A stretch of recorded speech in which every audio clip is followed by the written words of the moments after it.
Well, hi everyone. Welcome back. And hi, Mama Judy. Hi, Jill. How are you? I'm doing wonderful. I wanted to jump right into our topic today.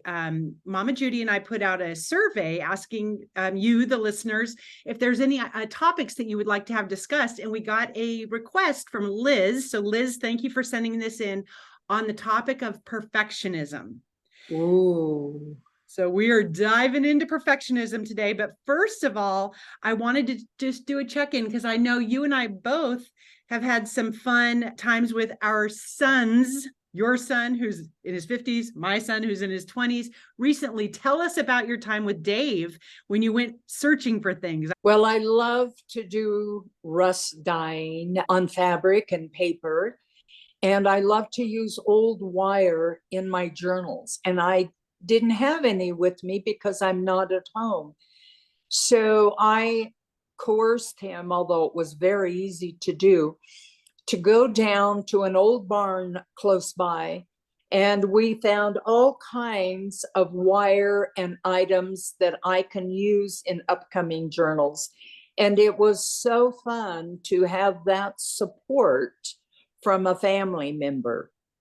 Yes, and the picture you posted one on Instagram. I think you maybe texted me one too, but were so good. They were just like artsy looking, the photographs themselves.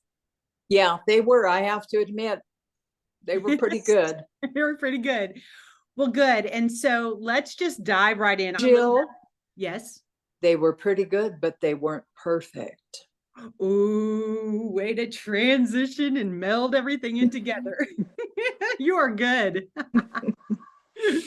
So I'm going to read, I just wrote down a short definition of perfectionism for us to kind of start by. So you tell me if you believe differently, but I wrote down perfectionism is the pursuit of flawlessness. And it's when you set unrealistic expectations, you have fear of failure, and you are overwhelmed with critical self-evaluation.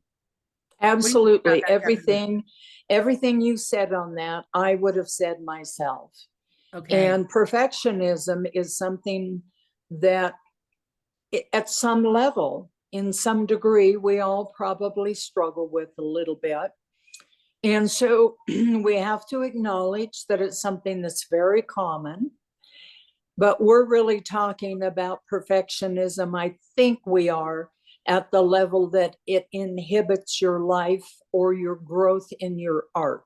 And we see it ourselves. You hear stories about this, how people are being stifled in their artistic expression because they're allowing perfectionism to take over to some degree.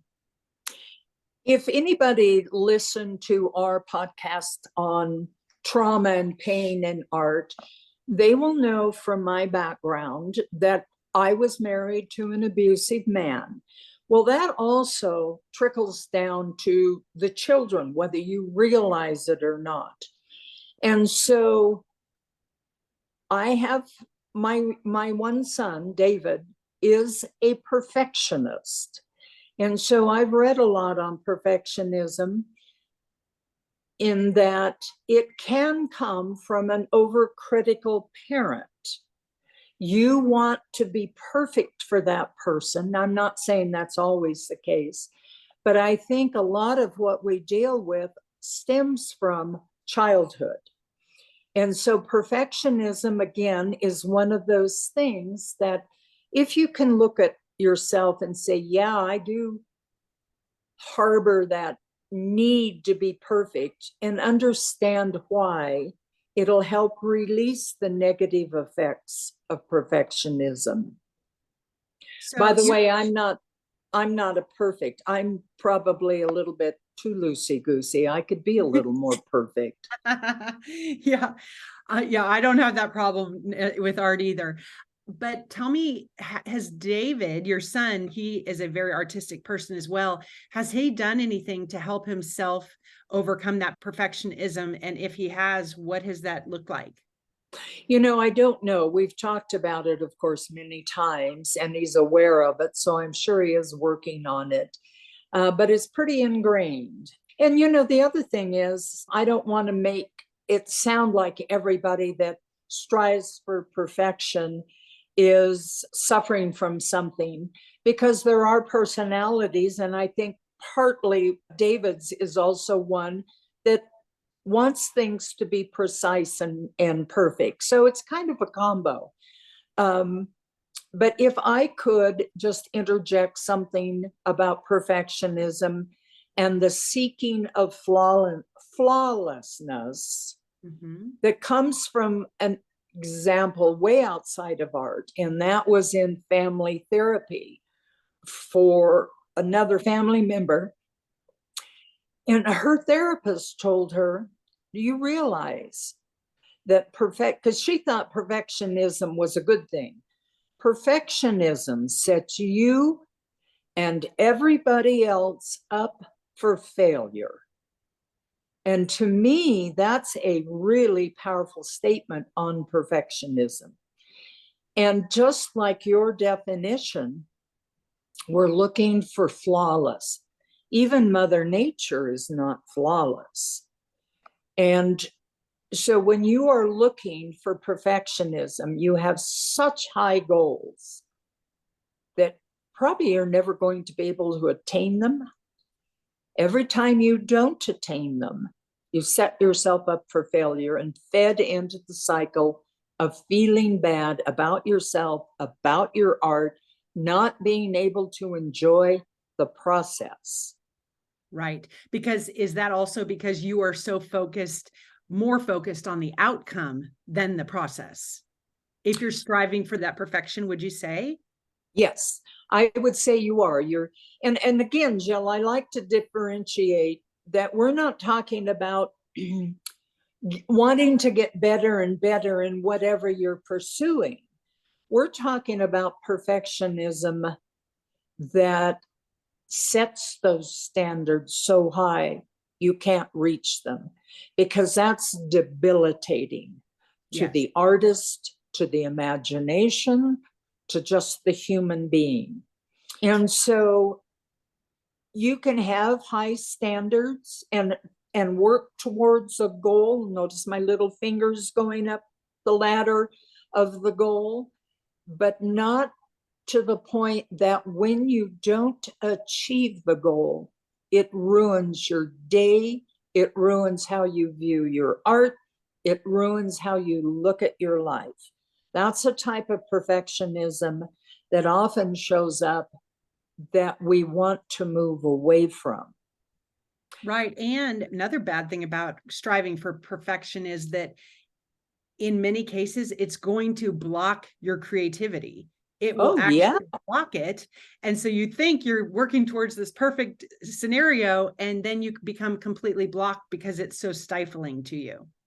Yes, it really is. You think about the imagination, and in the past, we've talked about ways to enhance your imagination, use it. And that was all. We always mentioned free flowing things. The imagination needs to be free flowing. And when you start saying to it at the beginning, this has to be perfect, well, it's like putting the brakes on. Right. Just like, you've taken all the spontaneity away. You've taken the fun away. Right. And another thing striving for perfection does is it slows the entire process down. So if you keep going back to make sure it's perfect and you keep going back, you're never going to finish something. And it's nice to finish something. When you finish a journal or I finish a little stitch piece, it's fun to accomplish that and then move on to the next thing. But perfectionists get really slowed down in that process where they just keep going back to it, back to it, back to it. So sometimes nothing gets accomplished, because I wrote this quote down by Salvador Dali. Yes. He says, "Have no fear of perfection. You'll never reach it. Have no fear of perfection. You'll never reach it." That's right. We won't. So I'm going to continue to try to get better, but I'm not going to try to be perfect. Yes. If it was possible to be perfect in your art, you have nowhere to go from that point on. There is no growth. Ooh, that's a good way to look at it. You don't. That's why all the exercises, the commitment that we talked about in one of the episodes, to show up to do it, to get better, to learn the techniques, to allow your imagination free range. That's what it's all about. It's not making one perfect thing and then quitting, because that's what would happen. Right. If you've reached the pinnacle, where else do you go? And how boring would that be? Oh, it'd be so boring. There are even movies out there about what it would be like if every day of your life was exactly the same way. Humans don't want that. Right. So, how do you get rid of perfectionism? Do you have an idea? I have some thoughts. Well, the first thought that comes to mind for me is in my writing. So professionally, I'm a writer. And so this has, I fixed it. I hope it doesn't come back again, but I did fix it. And it took a couple years to come up with this, but I would begin working on projects and I just kept going back and going back because it wasn't right. And I would rewrite this sentence and rearrange this wording. And I would look at it maybe at the end of the day and go, okay, that feels really good. Come back to it the next day, make more changes. And it just could have been an ongoing thing because I kept feeling like it's got to be perfect and I can make it better. I thought I could make it better, which you can in some cases, but I realized that it was great when I got to a certain point and I just needed to stop. So what I do now is I have figured out what, how much does this task take me to do generally? How much does this task take me to do? And I put myself on a timer. And if I'm going to take, 10 hours total to write something, I mark down the times I'm working. And then as I'm approaching that time, I'm realizing, all right, I'm about to wrap this up. And it's not going to be perfect, but it's going to be good because I put my best into it and moved on. So I think that is one thing that helps, is to putting some sort of time constraints. I know that sounds constraining, but in some cases, people need that. Yes, because that focuses you. Oh God, I've only got 20 minutes to do this. So, but out of all that, the thing I liked the most that you said was, you told yourself it's not perfect, but it's good enough. Mm-hmm. And when I say that, and I've done that in my art over the years, it's not perfect, but it's good enough. It's good enough for that point in time, because I might go on at some later time and try to improve on that technique.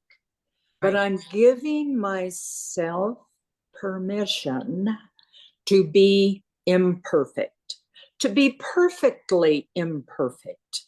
Yes. We're all perfectly imperfect.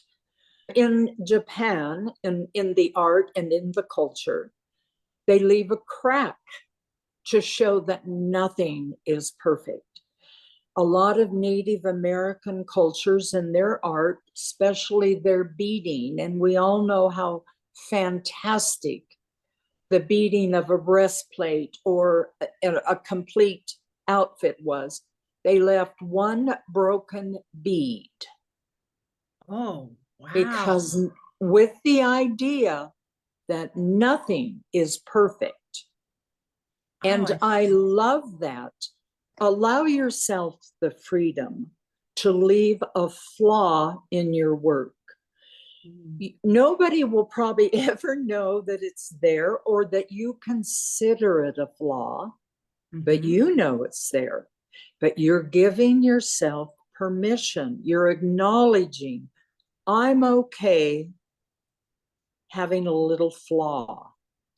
When I was younger and I used to go to home ec classes, which I don't even think they have anymore, you were always taught every stitch had to be exactly the same length. And I found that so constraining. And I would get to the point where I didn't care what the instructor was. In fact, I never got an A in home ec because my stitches weren't perfect. And if you think of the absurdity of trying to teach someone to be perfect, every stitch must be exactly the same. Would you show up to that kind of a class if you knew that's what was required? I'm not. I want a little wonky in mine. I want a little humanness in my art. I want to know that, yes, I've tried my best at this point. Because remember, everything's about a point in time. A year from now, it might be totally different. But I'm okay with that right now. I don't have to be perfect. Right. And another thing to think about, you mentioned the wonky, art or wonky stitches, is if you're prone to perfectionism, I wonder if this would work. If you decide I am prone to perfectionism, so I'm going to try to do messy art. I'm going to actually put myself in the position where I'm committing myself to do messy art for a while, or intuitive art, because a lot of my stitching is intuitive, and that is all about a long stitch, a short stitch, a little cross stitch here, a little knot is accidentally made, go ahead and leave it. You just keep going, and you do not pull the stitches out to fix anything. And so that could be a good exercise. It's a perfect exercise on perfectionism. And in fact, I would challenge anybody out there that does have that problem, try that.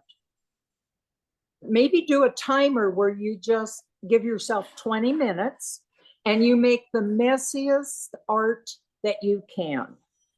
And then walk away. Do not turn around and go back and say, oh, but I have to fix this. Right. I think personally, and from what I've read, that a lot of perfectionism is about fear of failure. And there probably isn't a human out there that at some point in their life hasn't had those thoughts about failing. And we have to know it's okay to fail once in a while too. That's how we learn. And so if you're a perfectionist, you're not allowing yourself to learn and grow. Well, speaking of perfectionism, we are going to keep recording this podcast, even though where Mama Judy is right now, I'm hearing drills, hammering. So if you're listening, we're going to embrace how perfectly imperfect we are. And if you hear the banging, just go with the flow, please. Humor us. That's right. Yes. Thank you, Jill. We bring imperfection to our perfect podcast. I think it's the perfect thing that happened. It is. It like wasn't perfect scripted. Example. Trust us, it wasn't scripted. Well, and also I would like to read a quote from Brene Brown, because this harkens back to episode 8 and 9, which you mentioned before too, what we talked about, how to use art as healing, because she talks a little bit about what happens with your mental wellness. So let me just read this quote. So Brene Brown says, understanding the difference between healthy striving and perfectionism is critical to laying down the shield and picking up your life. Research shows perfectionism hampers success. In fact, it's often the path to depression, anxiety, addiction, and life paralysis. I couldn't agree with her more. From what I've read in other books, what I have come across in people I know. I mentioned a family member that the therapist said, you're setting yourself and everybody up for failure. She has embraced imperfectionism, and it's brought a sense of freedom in her life. It can do the same in our art, as we have already said. She used to think perfectionism was what you were supposed to be. And we're not. We're not perfect. In my family, as Jill knows, I'm considered a squiggle. Squiggles aren't perfect. They stop far short of that. But I love it because I don't worry about something being perfect. I don't want it to be perfect. I want to go back to what we said in one of our earlier podcasts. Kanai, constant and never-ending improvement. If I'm perfect, I can't improve. Right. And I think too, just the self-awareness piece, like you mentioned earlier, especially if it was brought on by parental criticism, that is something that's hard to get past. So this is a work, you're going to be a work in progress if you're trying to become perfectly imperfect. It's a work in progress, because it's not just like, okay, I just listened to the podcast episode and we're good to go. I'm not going to be a perfectionist any longer. It's not that easy. So I think it is a process. So we need to acknowledge that, because there are going to be some people that had parents at very high levels of being critical of them. And so they're going to need to be working through that. Okay.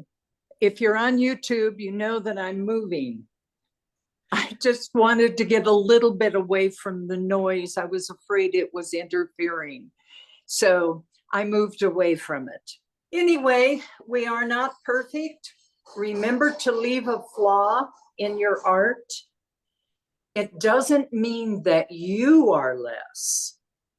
It just means that, like the rest of us, you're perfectly imperfect. Also, one other exercise I thought for someone that's thinking, okay, what else could I do besides doing intuitive art, just getting messy with it? You do something where you use your non-dominant hand to draw a cat or a horse or something. And that is something that you're not going to be perfect with that, but to try drawing with your non-dominant hands. You're not going to put any sort of perfectionistic goals on that for sure, because you can't. That is right. And it is a fun exercise. And what you might find if you try that enough is you find yourself feeling good about being imperfect. Yes. Well, I hope this is helpful to someone. It's a journey, people. It is. You know that, and give yourself some grace as well. I think that's important. Don't beat yourself up, and just keep creating, and also being, I think, in supportive community with other people that see the art for what it is. I can imagine some people showing a piece of art to someone that doesn't really appreciate art, and maybe they would be critical of it or something like that. Well, then don't show it to those people. Keep it to yourself, or share it with people that can appreciate it and love it for what it is, and that it's not perfect and it's not ever going to be. You can share it with us. We love imperfect art. We love imperfect people. We do. All right, Mama Judy, I love you. This is fun. Yes, it is. Great for my soul. Me too. All right, we'll talk to you next week. All right, love you. Love you, everyone. Thanks for listening. Bye.